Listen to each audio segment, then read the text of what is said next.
I'm not going to read back. I'm just going to continue to read on. The cop got out of his car, totally ignored all Muslim cops, and walked over to one of the cars that had fellows who were his longtime friends. He whispered to them and said, "Just members of the Religion of Peace acting creepy again." Their van is showing up as stolen on the computer. They acted like they didn't speak English, but when I tricked them by asking them where they were from as they were walking away, the pretty boy blurted out something that nailed it to me, that they do know English. By the way, Sergeant Ahmed and Lieutenant Mohammed searched the van, and surprise, surprise, didn't find anything. Like hell, they didn't find anything. I knew they'd say that even before I called in for backup.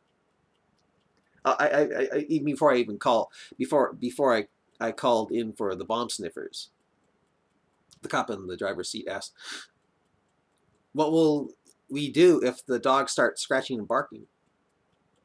Yeah, what will we do if the dogs start scratching and barking?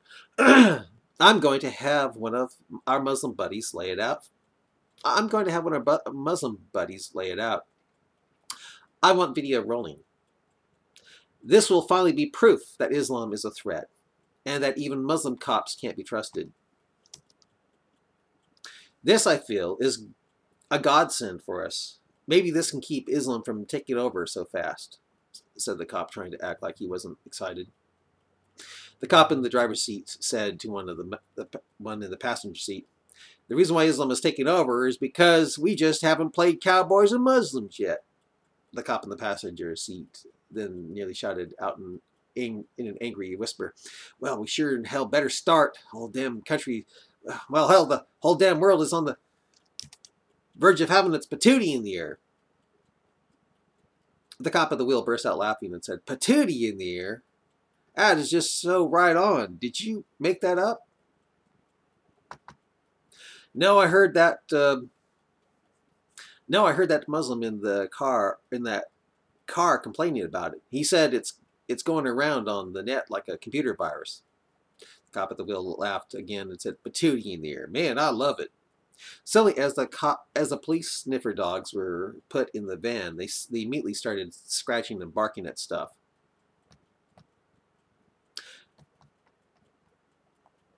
Yusuf Yasser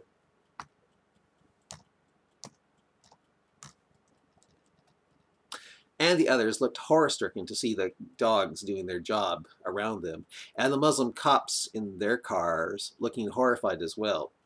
One of the Muslim cops turned to the other and said, "Oh my gosh," said, "Oh my Allah, he can't detonate the bombs with those dogs about him, or he will send himself and all those brothers of ours to hellfire." The cop who first showed up on the scene shouted, "Bingo!" He laughed and shouted, "Bingo! They do have bombs on board."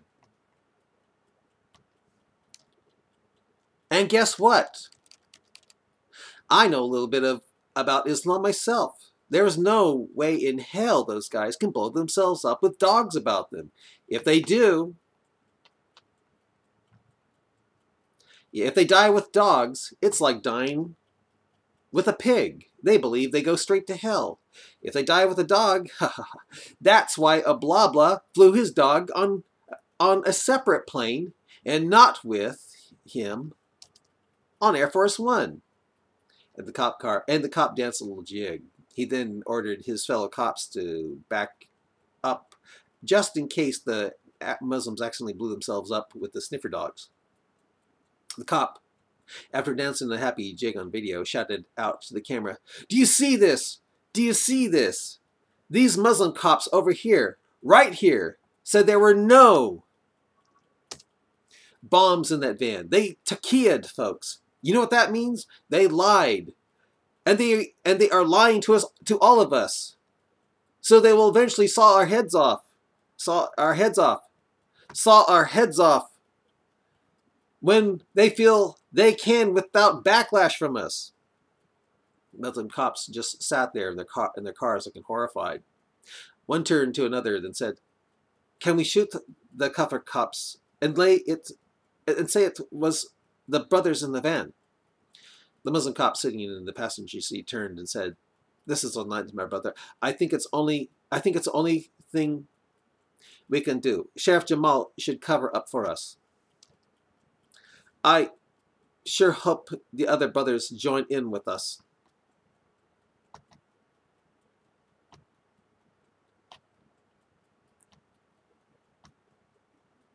"Aim for their head, brother. We all have on vests." And the cops who arrived on the scene first shouted out at the camera on the cop car as it recorded.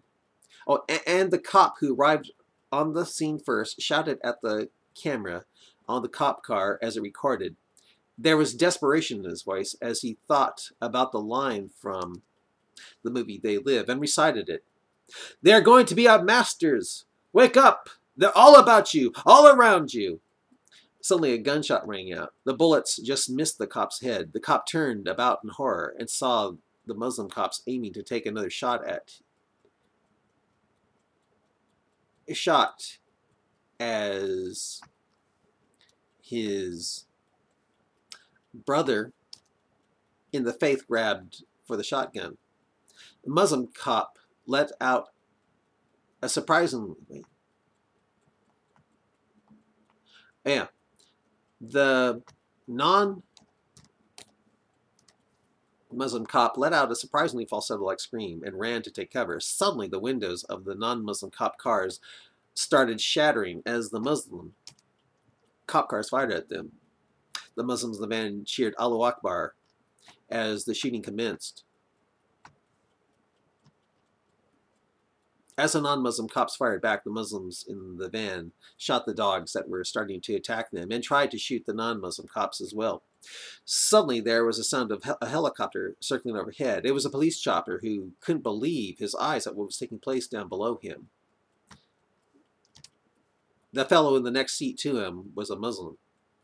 On the highway, the drivers of cars and big rigs heard the shooting and turned to see what was going on. One driver stupidly slowed down to observe the firefight and was suddenly struck by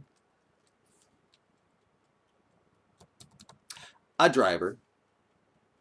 Oh, it was suddenly struck by a driver who did the same. A pileup suddenly began on the highway as more people rubbernecked to see what was going on. The pileup was made worse due to the ice. From the south, a trucker driving a two-tanker gas truck was looking at the sunrise over the snowy canyon. By the time he saw a pileup taking place in front of him, it was too late to take control. The trucker slammed on the brakes to keep from hitting the car ahead of him. That was stopped, but he shattered the small electrical car, swerved to the left, then swerved right toward the railing of the bridge. The trucker tried to turn left, but the bridge was too icy. The big rig crashed through the railing and fell hundreds of feet into the canyon, exploding after hitting the rocks on the shore. The cops in the gun battle wanted to see what was happening, but knew it would be death if they turned and looked. Before they all knew it, it was now all down to the cop who showed up first and one remaining Muslim cop.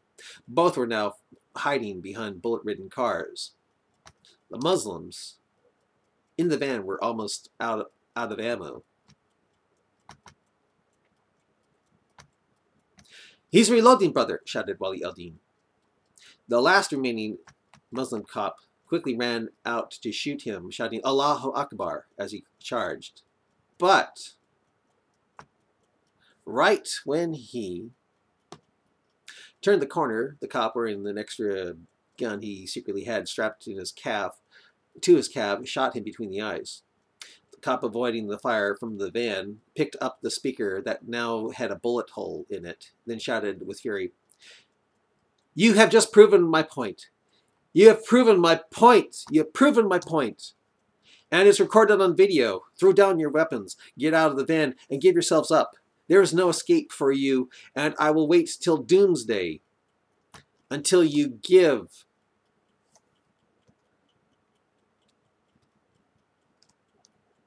until you give up. You're now going to deal with all the officers of Twin Falls, and then some. Behold, they come. The Muslims in the van could hear the sirens of cop cars approaching. It was all the cops of Twin Falls. It's over, brother. It's over, cried Muhammad Thayer Thaqib. Slowly a news helicopter began to arrive on the scene as well. But right now, its attention was only on the pileup and the flaming debris at the bottom of the bridge. I don't want to die, said Ziad Jabir. Then you are going against the wishes of Allah, brother, said Mahbub. Ziad Jabir looked down and said, Why do we have to lie? Why do we have to lie to protect Allah's religion? Shouldn't it stand on its own merit? Hearing that felt like a knife in the guts of his brother Muslims. Yusuf Yasser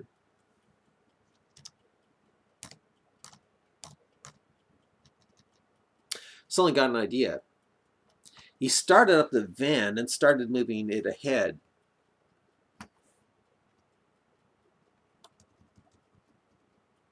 The cop who was first on the scene started shooting at it as the sirens and flashing of cop cars got closer.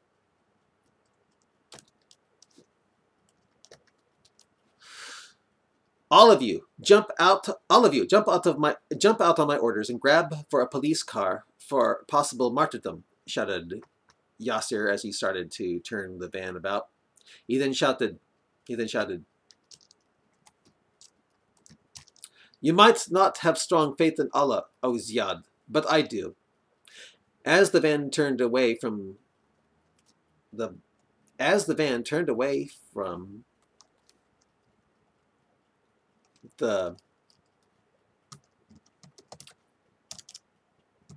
flying bullets of the shooting cops, Yusuf shouted, Now, and shouted Allahu Akbar as they leaped from the side door, as Yasser then floored the gas, sending the van roaring and sliding in the direction of the shooting cop. Allahu Akbar, shouted Yusuf Yasser,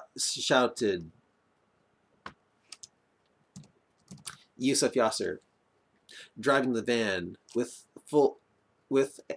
all full throttle toward the desperate shooting cop who was the first on the scene. Screeching to a stop within feet of the cop, Yasser leaped out of the van, held the detonation device, and pressed the button, rattling windows for miles around when the van exploded. When the cloud lifted, the shooting cop was nowhere to be seen. The Muslims, now in two cop cars, were shocked to see that Yusuf Yasser had survived just hitting the ground.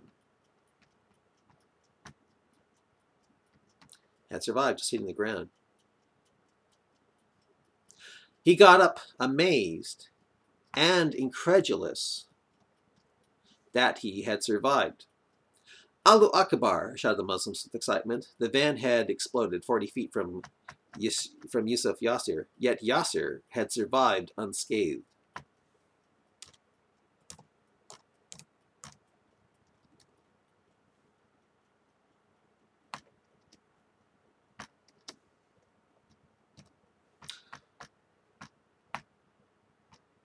I think I'll end it here.